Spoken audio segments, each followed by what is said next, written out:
여러분들 잘 아시다시피 아브라함의 나이 100세 때에 늦둥이 아들을 낳았습니다. 그 이름이 누구죠? 이삭입니다. 이삭은 나이 40세에 밧단아람 출신인 리브가와 결혼을 하였습니다. 그런데 결혼한 20년이 지났음에도 불구하고 아이가 생기지 않은 거예요. 얼마나 낙심이 되고 힘들었겠습니까? 그런데 그 후에 이삭이 하나님 앞에 간절히 기도했습니다. 그때 하나님께서 이삭의 기도를 받으시고 자녀를 잉태할 수 있는 은혜를 베풀어 주신 줄 믿습니다. 그러한 응답이 또 저와 여러분의 기도 제목 가운데도 풍성하게 열매 맺고 응답받는 역사가 있기를 바랍니다. 자, 임신된 리브가는 어느 날 뱃속에서 잉태한 쌍둥이 아이들의 태동을 느꼈습니다. 그런데 가만히 리브가가 느끼고 보니까 이게 단순한 태동이 아니라 심각한 상태로 서로 싸우고 있는 거예요. 그래서 리브가가 하나님 앞에 간절히 기도했습니다. 하나님, 이 뱃속의 아이들이 그냥 단순한 태동이 아니라 싸우는 것 같은데 이럴 때는 제가 어떻게 해야 되겠습니까? 하고 하나님 앞에 기도했습니다. 그럴 때 하나님께서 리브가에게 이렇게 말씀을 했습니다. 리브가야, 이 아이들은 쌍둥이 아이들인데 두 민족이 내 태중에 있구나. 그런데 이 아이들은 태중에서부터 나눌 것이고 장차 큰 자가 어린 자를 섬기게 될 것이다. 이런 말씀을 주셨습니다. 그리고 해산할 기한이 차서 아이를 낳았는데 쌍둥이를 낳았는데 그 첫 번째 아이는 붉고 전신이 마치 털옷을 입은 것 같이 털이 북실북실하게 난 아들이었습니다. 그래서 붉다라는 의미를 가진 에서라고 지었습니다. 그리고 이제 에서는 이제 씩씩하게 건강하게 잘 자라서 정말 그때 당시에 남자라고 할 수 있는 사나이 중에서 상남자가 되어서 들에 막 쫓아다니면서 사냥도 하고 전문 사냥꾼이 되었습니다.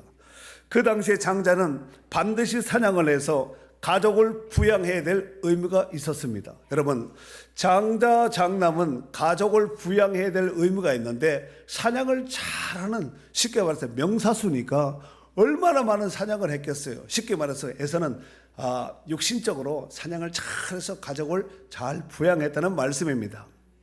더욱이 에서는 육고기를 좋아했던 아버지 이삭의 각별한 총애를 받기도 하였습니다. 자, 이제 하지만 에서를 영적으로 보면은 선택받지 못한 백성들의 대표적인 인물이라고 볼 수 있습니다. 에서는 사냥꾼이라고 말씀을 드렸습니다. 사냥꾼은 함정을 파놓고 항상 울물을 놓아서 사냥감을 보며 사냥을 하는 사람이 아니겠습니까? 영적으로 우리 주변을 돌아보면은 영혼을 사냥하는 사냥꾼들이 얼마나 많은지 나가보면은 드글드글합니다. 그들은 하나님께로부터 구원받지 못하고 선택받지 못한 이단들을 말하는 것입니다. 이단들은 구원받은 성도들을 잡기 위해서 함정을 파놓고 호시탐탐 넘보는 자들입니다. 그러므로 이런 이단들을 항상 조심하고 경계해야 될 줄 믿습니다. 뿐만 아니라 야곱의 후손과 에서의 후손들은 끊임없는 적대 관계 속에서 지금도 그런 관계 속에 있다는 것입니다. 그리고 결정적인 것은 에서의 후손인 헤롯 왕 아시죠? 예수님 당시 헤롯 왕은 야곱의 후손으로 오신 구원자이신 예수 그리스도를 십자가에 못 박혀 죽이는 장본인이 바로 에서의 후손 가운데 바로 헤롯 왕이 있었습니다. 한편 에서의 출산에 이어서 둘째인 야곱이 형의 발꿈치를 잡고 태어났습니다. 일부 학자들에 의하면 의학상으로 볼 때 오늘 본문과 같이 신생아가 다른 신생아의 발꿈치를 손으로 잡고 나올 수는 없다는 거예요. 이에 대한 설이 두 가지가 있는데 첫 번째로는 아마도 야곱의 손이 에서의 발꿈치를 뒤쫓아 나온 것으로 에서가 나오고 바로 발꿈치에 이어서 바로 손을 뻗치고 나옴으로 인해서 아마 발꿈치를 잡은 것으로 보지 않았나, 이런 설이 하나 있고, 두 번째 설은 쌍둥이가 시간차를 두고 태어난 것을 실감 있게 표현하기 위해서 그렇게 표현하였다고 보는 설도 있습니다. 하지만 우리 성경 26절에 보면은 분명히 동생은 동생은 손으로 형 에서의 발꿈치를 잡고 나왔다고 말씀하고 있습니다. 그렇다면 우리는 의학과 상식을 초월해서 역사하신 하나님을 믿기에 그의 출생도 그렇게 태어났음을 인정해야 됩니다. 의학적으로 아무리 그럴 수가 없다 할지라도 성경에서 그렇게 나왔다면 그렇게 나온 줄 알면 되는 거예요. 이와 같이 에서와 야곱은 출생 과정부터 전혀 다른 모습으로 태어났다는 것을 알 수가 있습니다. 자, 그런데 이 동생 야곱은 조용한 사람으로서 장막에 거주하는 삶을 살았다고 성경에 기록을 하고 있는데 27절 한번 읽어줘 보세요. 그 아이들이 장성함에 에서는 익숙한 사냥꾼이었으므로 들 사람이 되고 야곱은 조용한 사람이었으므로 장막에 거주하니. 아멘. 그 아이들이 이제 장성에 자라나는 거죠. 그런데 에서는 어떤 사람이 되었다고요? 익숙한 사냥꾼, 사냥에 익숙한 사냥꾼이 되었으므로 들 사람이 됐고, 그 다음에 야곱은 어떤 사람이라고요? 조용한 사람이었으므로 장막에 거주했다 그랬습니다. 그런데 우리 한글 성경에는 조용한 사람이라고 이렇게 기록을 하고 있죠. 근데 히브리 원문에는 이렇게 기록을 하고 있지 않습니다. 원문 한번 보여줘 보세요. 자, 이것이 이제 조용한 탐이라는 글자입니다. 탐. 우리 말로는 탐. 요건 이 번호는 사전 번호예요. 사전 그 히브리 헬라 사전이 두꺼운 것이 있는데 사전 번호입니다. 자, 조용한 탐이라는 이 글자는 뜻이 뭐냐면은 완전한, 완벽한 이런 뜻을 가지고 있습니다. 쉽게 말해서 얌전한 조용한 이런 사람이라는 것이 아니에요. 그 표현이 아니라는 거예요. 자, 그리고 이 사람은 어디에 거했다고요? 장막에 거했다 그랬습니다. 장막, 오헬이라고 하는데 천막, 장막, 유목민들이 주로 거주했던 것이 장막이잖아요. 자, 그런데 이 장막을 제가 한번 히브리 말 따로 띄어서 한번 제가 해석을 한번 해보겠습니다. 요거는 요렇게 생긴, 요거는 엘로힘이라 그래요. 엘로힘의 엘, 하나님이란 뜻입니다. 그리고 요거는 헤트라는 글씨인데 헤트, 이렇게 숨이라는 뜻이에요. 숨이라 숨구멍이라는 얘기가 숨쉬다 이런 뜻이고, 지팡이 같이 생긴 것은 이것은 라메드라는 글자인데 가르치다는 뜻입니다. 그러면은 하나님의 말씀이 장막이라는 뜻이에요. 하나님의 말씀이 하나님 말씀을 가르치며 숨쉬는 곳이 장막이에요. 하나님이 함께하는, 하나님 말씀이 있는, 하나님 말씀을 가르침 받으며 숨쉬는 곳, 이게 장막, 오헬이라는 뜻입니다. 자, 그런데 이 히브리인들에게 있어서 장막이라는 개념은 천막이나 장막으로 만드는 이런 유목민들의 거처가 되는 거예요. 여러분, 아브라함, 이삭, 야곱 이 사람들이 다 뭐 하는 사람이에요? 농사 짓는 사람이 아니라 다 유목민입니다. 양, 염소, 이런 낙타 기르고 이런 유목, 짐승을 키우는 사람인데, 이 히브리인들의 장막의 개념은 아버지로부터, 부모님으로부터 신앙 전수를 받는다 이런 뜻입니다. 쉽게 말해서 장막 안에 거했다 이 말은 엄마 치모폭에 쌓여서 집에서 살림이 나고 막 큰 액션, 큰 소리도 못 치고 이런 그런 뜻이 아니라, 성경 안에 누가 장막에 거했다는 것은 앞으로 그렇게 해석하시면 됩니다. 신앙 전수를 받는 것이다. 신앙 전수를 받았다 이렇게 해석을 하면 됩니다. 아시겠죠? 아무개가 장막에 거했다, 다윗이 무슨 장막에 거했다, 이건 다 신앙 전수를 제대로 받았다 이렇게 해석을 하면 90% 이상은 맞습니다. 야곱은 아버지 이삭뿐만 아니라 할아버지인 아브라함에게로부터 신앙 전수를 받으며 함께 살았던 인물입니다. 그로 인하여 야곱은 하나님의 구속사를 이어갈 영적인 장자입니다. 육신의 장자는 에서지만 영적인 장자는 야곱이었다는 것입니다. 또 다른 개념의 장막은 하나님 안에서 영원한 안식을 누리며 소망 중에 살았다라는 의미입니다. 그리고 장막 안에 거함을 영적으로 해석하면 신앙 전수를 받았다 이런 뜻으로 해석할 수 있습니다. 사실 야곱은 그 조상으로부터 신앙 전수를 제대로 받았던 사람입니다. 이를테면 그 부모인 이삭으로부터 직접적인 신앙 전수를 받았고, 더 나아가선 할아버지인 아브라함으로부터 신앙 전수를 받았음을 알 수가 있습니다. 여러분, 아브라함이 이삭을 낳았을 때 나이가 몇 살이었죠? 100살입니다. 100살. 100살. 그리고 언제 죽냐면은 175살 때 죽습니다.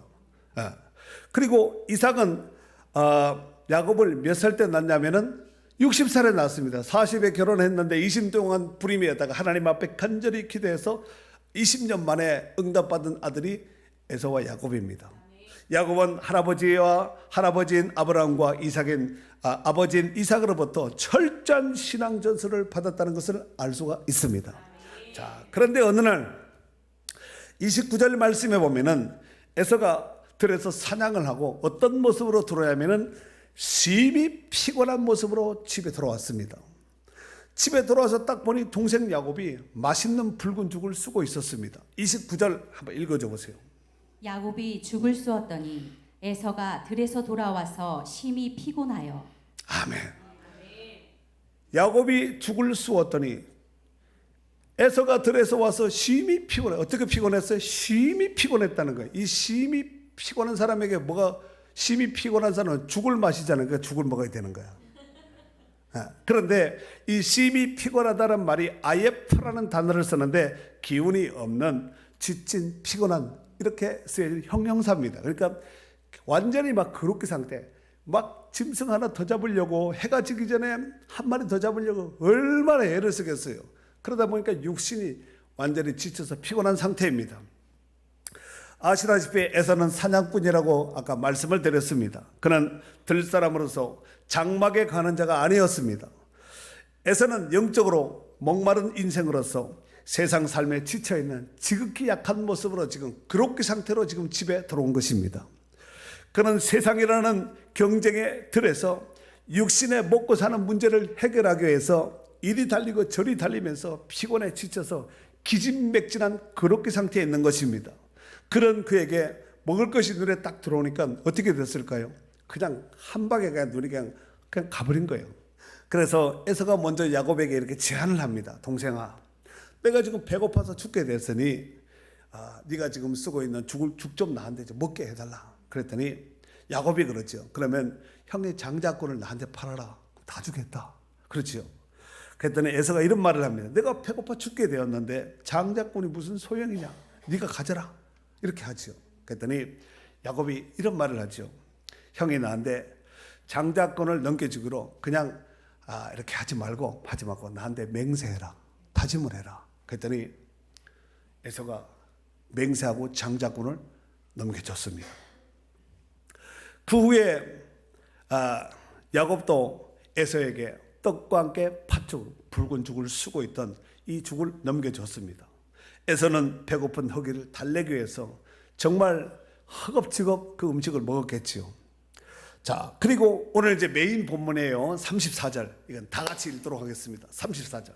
야곱이 떡과 팥죽을 에서에게 주매 에서가 먹으며 마시고 일어나 갔으니 에서가 장자의 명분을 가볍게 여김이었더라. 야곱이 떡과 팥죽을 에서에게 줬다는 거예요. 에서가 먹었습니다.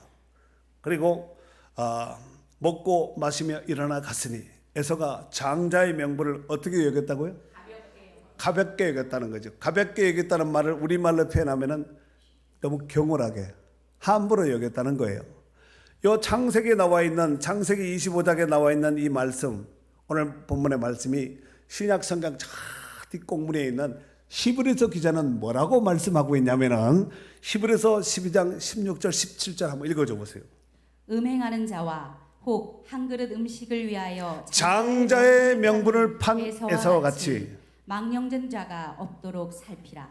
너희가 아는 바와 같이 그가 그 후에 축복을 이어받으려고 눈물을 흘리며 구하되 버림바가 되어 회개할 기회를 얻지 못하였느니라. 아멘. 자, 보세요. 이 한 그릇 음식을 위하여 장자의 명분을 판 에서를 뭐라고 성경에서는 기록을 하고 있냐면은 망령된 자라고 말하고 있습니다. 그리고 그가 그 후에 축복을 받으려고 눈물을 흘리며 구하되 버림바가 되고 회개할 기회를 얻지 못했다 그렇습니다. 사랑하는 성도 여러분, 하나님은 전 세계 민족 가운데서 이스라엘이라는 민족을 세계 모든 민족 가운데서 장자의 나라로 삼았습니다. 이를테면 출애굽기 4장 22절에 보면은 너는 바로에게 이르기를 여호와의 말씀에 이스라엘은 내 아들 내 장자라 그랬습니다. 바로에 가서 그렇게 말을 하는 거예요. 내 아들 내 장자를 내놔라. 가서 얘기하라는 거죠, 모세에게. 하지만 이스라엘 백성들은 그 장자권을 남용하여 교만에 빠지고 말았습니다. 그래서 예레미야 29장 19절에는 여호와의 말씀이니라 너희들이 내 말을 듣지 않았기 때문이라 내가 내 종 선지자들을 너희에게 꾸준히 보냈으나 너희는 그들의 말을 듣지 않았느니라 여호와의 말씀이니라 그랬습니다. 여러분, 하나님 말씀을 듣지 않은 거야. 그리고 꾸준히 계속해서 보낸데도 듣지 않을 정도가 아니라 결국은 그 모든 선지자의 꼭지점과 같은 메시아인 그리스도 예수를 십자가로 죽이기까지 했습니다. 데살로니가전서 2장 12절에 보면은 유대인은 주 예수와 선지자들을 죽이고 우리를 쫓아내고 하나님을 기쁘시게 아니하고 모든 사람에게 대적이 되었다 그랬습니다. 이게 유대인입니다. 장자라고 일컫는 유대인들이 한 짓입니다. 우리가 이 세상에 태어나는 모든 순서는 누가 정하는 거예요? 하나님이 정하는 거예요. 내 딸 낳아야 되겠다, 딸 낳고, 아들 낳아야 되겠다, 아들 낳고, 쌍둥이 낳아야 되겠다, 이런다고 되는 것이 아닙니다. 그렇다면 장자는 누가 내는 거예요? 장자를 누가 내냐? 하나님이 내는 거예요. 그렇다면 장자권을 어떻게 여겨야 될까요? 귀하게 여겨야 돼요. 왜 귀하게 여겨야 될까요? 하나님이 주신 것이니까. 여러분, 이 말씀을 영적으로 한번 우리에게 적용을 시켜보도록 하겠습니다. 여러분, 성도라는 이 직함, 예수 그리스도를 믿고 구원받은 이 성도라는 이 걸어간 직함을 누가 주셨을까요? 하나님 주셨습니다. 그렇다면 에서처럼 경홀히 여기고 함부로 여기고 망령되이 이렇게 취급하면 될까요, 안 될까요? 안 돼요. 하나님이 주신 것을 귀하게 여기셔야 됩니다. 시편 16편 3절에 보면은 땅에 있는 성도들은 존귀한 자들이니 나의 모든 즐거움이 그들에게 있도다 그랬어요. 하나님의 모든 즐거움이 성도들에게 있다는 거예요. 그리고 교회 안에 다양한 직분들이 있습니다. 뭐 장로, 권사, 집사, 안수 집사 뭐 이렇게 다양한 직분이 있는데 그 직분을 누가 주셨을까요?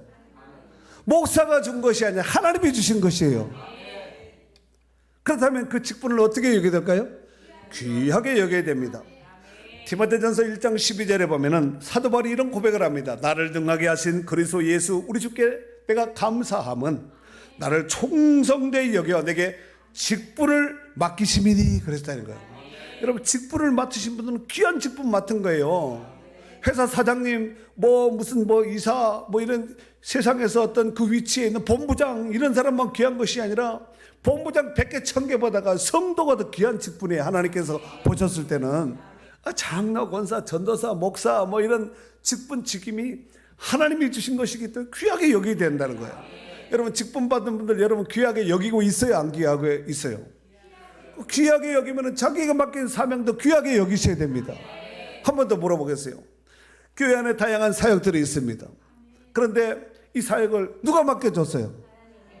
하나님이 우리에게 맡겨주신 거예요. 그러면은 그 직분, 그 사명을 귀하게 여겨야 될 거예요? 함부로 해야 될까요? 귀하게 여겨야 돼요. 자기가 맡겨진 이 직분, 이 사명을 귀하게 여겨야 된다는 거예요. 사도 바울은 자기 직분, 자기 사명에 목숨을 걸었습니다. 사도행전 20장 24절에 보면은 내가 달려갈 길과 주 예수께 받은 사명 곧 하나님의 은혜의 복음을 증언하는 일을 마치려 하면은 나의 생명조차 조금도 귀한 것으로 여기지 아니하노라 그랬어요. 생명도 아까워지 않고 그 사명, 그 지분, 그 직분, 그 사명을 감당했다는 거예요. 그럼 우리는 어떻게 해야 될까요? 우리도 귀하게 여기고, 때로는 생명과 물질 문제가 아니라 시간 문제가 아니라 생명도 필요하다면 하나님 앞에 드리고 바칠 수 있는 진짜 아니겠습니까? 이 생명도 달랐으며 십자가에 놓겠으니, 이 생명도 달라면 십자가에서 노는 이 진짜 아니겠습니까? 이 사람이 진짜 하늘 영광 천국을 바라보며 사는 진짜 오리지널 성도입니다. 사랑하는 성도 여러분, 야곱을 인간적인 관점에서 보면 형의 배고픈 약점을 이용하여 장자권을 빼앗은 것처럼 보여지는데 절대로 그렇지 않습니다. 그 당시 통용하고 있던 토판 문서라는 문서 기록에 의하면 장자권도 사고 파는 이런 문화가 있었습니다. 그냥 갑자기 어느 날 갑자기 야곱이 장자권 내놔라는 것이 그 당시 문화 가운데 통용됐던 이 토판 문서에 보면은 그 기록을 하고 있다는 거예요. 이를테면 그 당시에 장자권을 팔려면은 양 새끼 양 3마리와 맞바꾸면 장자권도 팔 수 있었습니다. 야곱은 정당하게 형으로부터 맹세까지 받고 장자권을 산 것이에요. 꿈도 뭐 이렇게 산다 그러잖아요. 더욱이 팥죽을 끓이고 있는 야곱에게 팥죽 한 그릇과 흥정을 한 사람은 야곱이 아니라 에서였습니다. 그죠? 에서가 먼저 제안한 거예요. 그러므로 야곱은 결코 형을 속이고 장자권을 갈취하고 빼앗은 것이 아니고 쌍방합의하에서 이루어진 합법적인 계약에 의한 장자권을 산 것입니다. 동의하시면 크게 아멘 해보세요. 맞죠? 또한 야곱이 아버지 이삭으로부터 장자의 축복을 받은 것은 어떻게 해석해야 될까요? 여러분, 그것은 하나님의 절대 주권적인 부분으로 보아야 합니다. 하나님은 이미 리브가가 배가 이만큼 되어서 쌍둥이를 잉태하고 배가 이래 만삭이 되었을 때 이미 그 속에서 치고받고 하면서 이러고 있을 때 리브가가 하나님 앞에 기도했다니까요. 이 아이들이 이게 뭐 보통이 아닌데 이거 어떻게 하면 좋겠습니까? 그랬더니 두 국민이 두 백성이 끝내 태중에서 있는데 태에서부터 나누게 될 것이다. 큰 자가 어린 자를 섬기게 될 것이다. 여러분, 이것은 하나님의 절대 주권적인 영역으로 해석을 하셔야 됩니다. 하나님의 절대 주권 속에서 야곱이 이삭에게 아버지 이삭에게 축복 기도를 받은 거예요. 또한 저기 밧단 아람 외삼촌 집에서 약 한 20년 거할 때도 근면 선실한 야곱에게 라반이 먼저 제안을 한 거예요. 일 잘하는 한 달 동안 딱 이제 두고 본 거죠. 그런데 야곱이 아주 부지런한 거예요. 근면 성실한 거예요. 그래서 야, 너 내 집에 머물렀으면 좋겠다. 성경 자세히 읽어보세요. 라반이 외삼촌이 먼저 제안한 거예요. 나 외삼촌 집에 머물겠습니다. 이러려고 온 것이 이렇게 한 것이 아니라 일하는 모습을 보고 야, 너 우리 집에 머물러. 딴 데 가지 말고 여기 있어라. 라반이 제안했다니까요. 그리고 야곱이 외삼촌 집에서 재산이 많아지고 가축이 많아진 것도 하나님이 축복하셔서 부자가 된 것이에요. 야곱이 훔쳐오고 외삼촌 거 뚱치고 이런 것이 아니라니까요. 성경에 훔친 것이 없습니다. 오히려 성경은 이렇게 기록을 하고 있지요. 외삼촌 앞에서 이런 고백을 하잖아요. 내가 외삼촌인 집에서 짐승에게 물어 찢긴 거다 이렇다면 내가 채워놓고 보충했다고 이렇게 성경에서 기록을 하고 있잖아요. 훔친 것이 아니라니까요. 하나님은 그런 야곱을 축복하셔서 어마무시한 복을 쏟아부어 주신 거예요. 이런 정말 야곱과 같은 이런 사람들이 우리 교회 안에 좀 났으면 좋겠어요. 뿐만 아니라 야곱은 이스라엘 12지파의 직계 조상입니다. 바라위의 직계 조상이 야곱이에요.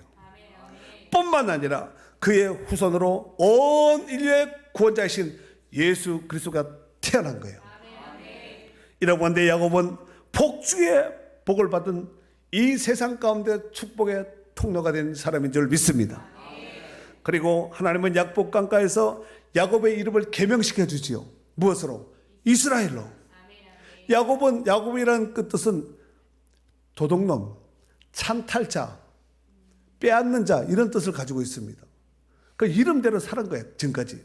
그런데 하나님이 약복 강가에서 이름을 바꿔주자. 이스라엘로 바꿔줍니다. 후에 의로운 자, 올바른 자라고 일컫는 여수린이라고 또다시 개명해 주셨습니다. 그 야곱의 이름은 첫 번째 야곱, 두 번째 이스라엘, 세 번째 여수린, 세 번 이름을 바꿔준 거예요. 여기 보면 야코프라는 이 히브리어 야코프라는데 뜻이 발꿈치를 잡은 자, 속이는 자, 찬탈자, 빼앗는 자라는 뜻이죠. 아마 야곱이라고 지었을 때 이것 때문에 아마 야곱이라 죽지 않았겠다. 발꿈치를 잡은 자. 약복강에서 이스라엘로 바꿔주지요. 이스라엘의 뜻은 하나님과 더불어 힘을 얻어 강하게 된 자라는 뜻입니다. 요드, 신, 레시, 머리, 엘로이, 하나님. 아까 요 가르치다, 지팡이. 그러니까 이스라엘 글자가, 이스라엘의 히브리 글자 가운데 제일 작은 글자가 요드라는 글자예요. 우리식으로 하는 콤마 같이 이렇게 생겼어요. 제일 작습니다. 근데 히브리 글자 가운데 제일 큰 글자가 라메드예요. 요거는 하나님, 엘로힘. 요거는 예수 그리스도. 요거는 머리라는 뜻이에요. 머리. 하나님과 예수 그리스도께서 그들을 머리로 삼아 주셨는데 가장 작은 자가 가장 큰 자가 되었다는 얘기예요. 그래서 요 뒤에 다시 이제 오니치, 하나님과 더불어 힘을 얻어 강하게 된 자, 요 뜻인데 제가 하나씩 뜯어서 해석하면은 그렇게 가장 미약하고 별 볼일 없는 이스라엘을 하나님께서, 예수님께서 도와주셔서 전 세계 머리가, 전 세계 백성한테 머리로 삼아 주셨다는, 가장 큰 자로 삼아 주셨다는 거예요. 그게 이스라엘. 이스라엘 이름이 정말 좋은 이름이에요. 그 지금도 쓰고 있잖아요. 야곱의 이름을, 야곱의 새 이름을 지금도 이스라엘이 쓰고 있지 않습니까? 그리고 여수린인데 예수린이라고 했습니다. 예수린, 의로운 자, 올바른 자라는 뜻입니다. 아까 제가 탐이라는, 조용한 자 탐이라고 이렇게 원어를 제가 말씀드렸죠. 탐, 그 뜻이 완전하다, 완벽하다, 이런 뜻을 가지고 있습니다. 결국은 야곱은, 이 도둑놈인 야곱이 의로운 자, 하나님 보셨어요. 의로운 자, 올바른 자가 된 거예요. 우리는 다 옛날에 다 도둑놈 출신들이에요. 거짓말, 속이고 원수마귀 자녀들이었습니다. 그런데 십자가의 보혈로, 하나님의 은혜로, 예수 그리스도의 구속으로 인해서 하나님 앞에 의로운 하나님의 자녀가 되었고, 하나님이 기뻐하는 하나님의 그런 성민이 된 줄 믿습니다. 신명기 33장 26절에 보면은 여수르니여, 하나님 같은 이가 없도다. 그가 너를 도우시려고 하늘을 타시고 궁창에서 위엄을 나타내시는도다 그러세요. 도우려고 하늘을 가르치고 이 땅에 오셨다는 거예요. 그게 누구예요? 예수 그리스도입니다. 사랑하는 성도 여러분, 오늘 본문의 장자권을 귀하게 여긴다는 것은 그 하나님을 귀하게 여긴다는 말과 똑같은 거예요. 장자권을 귀하게 여긴다, 이 말은 하나님을 귀하게 여긴다는 말과 똑같은 거예요. 그럼 장자권을 경홀히 여기고 가볍게 여긴다는 것은 하나님을 경홀히 여기고 가볍게 여긴다는 말과 동격입니다. 오늘도 이 복된 주일을 기하여서 주일 예배에 참석하신 여러분들이 세상에 어디 갈 데가 없어서 이 시간에 온 게 아니잖아요. 세상에 그 어떤 것보다도 하나님을 귀하게 여겼기에 이 예배 자리에 지금 참석한 것이 아니겠습니까? 이 예배 자리에 참석했다는 것은 하나님을 귀하게 여기고 있다는 말과 똑같은 말입니다. 그 하나님을 귀하게, 존귀하게 여기는 자들에게는 하나님이 어떤 복을 주시는가? 자, 이사야 58장 13절 14절 읽어줘 보세요. 만일 안식일에 내 발을 금하여 내 성일에 오락을 행하지 아니하고 안식일을 일컬어 즐거운 날이라 여호와의 성일을 존귀한 날이라 하여 이를 존귀하게 여기고 내 길로 행하지 아니하며 내 오락을 구하지 아니하며 사사로운 말을 하지 아니하면 내가 여호와 안에서 즐거움을 얻을 것이라. 내가 너를 땅의 높은 곳에 올리고 내 조상 야곱의 기업으로 기르리라. 여호와의 입의 말씀이니라. 아멘.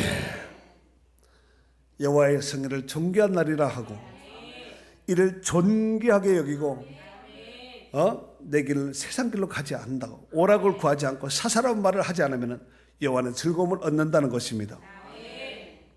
하나님을 존귀하게 여기는 자들이 예배에 참석해요. 하나님을 존귀하게 여기지 않으면 예배가 뭐고, 가족들 모였는데 그냥 막 하는 거 그냥. 그리고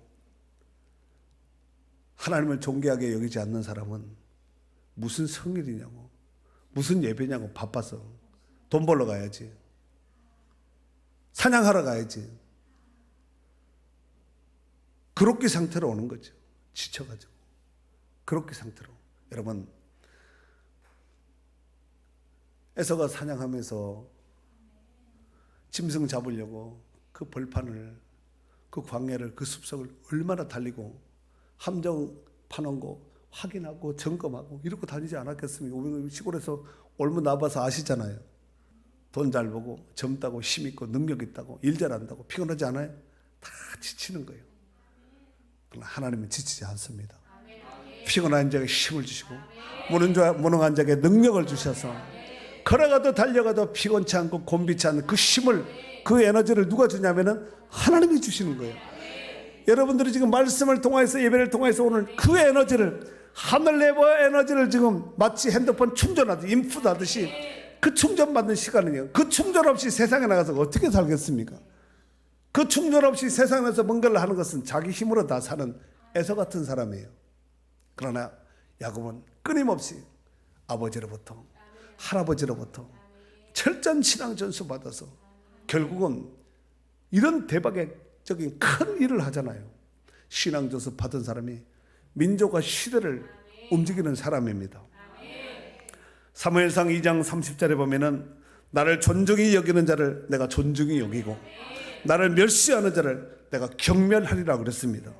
사랑하는 성도 여러분, 하나님은 지금도 하나님의 장막 안에 거하며 신앙 전술을 이어받은 영적 장자를 통하여서 때를 따라 하나님께서 계시의 말씀을 주시고 그 하나님의 뜻을 따라서 사는 자를 기뻐하십니다. 그러므로 하나님이 주신 영적인 것들을 이 세상의 그 어떤 복받아가도 더 귀하게 여기며 주 안에서 승리할 수 있는 축복된 성도들이 되시기를 주의 이름으로 축원합니다.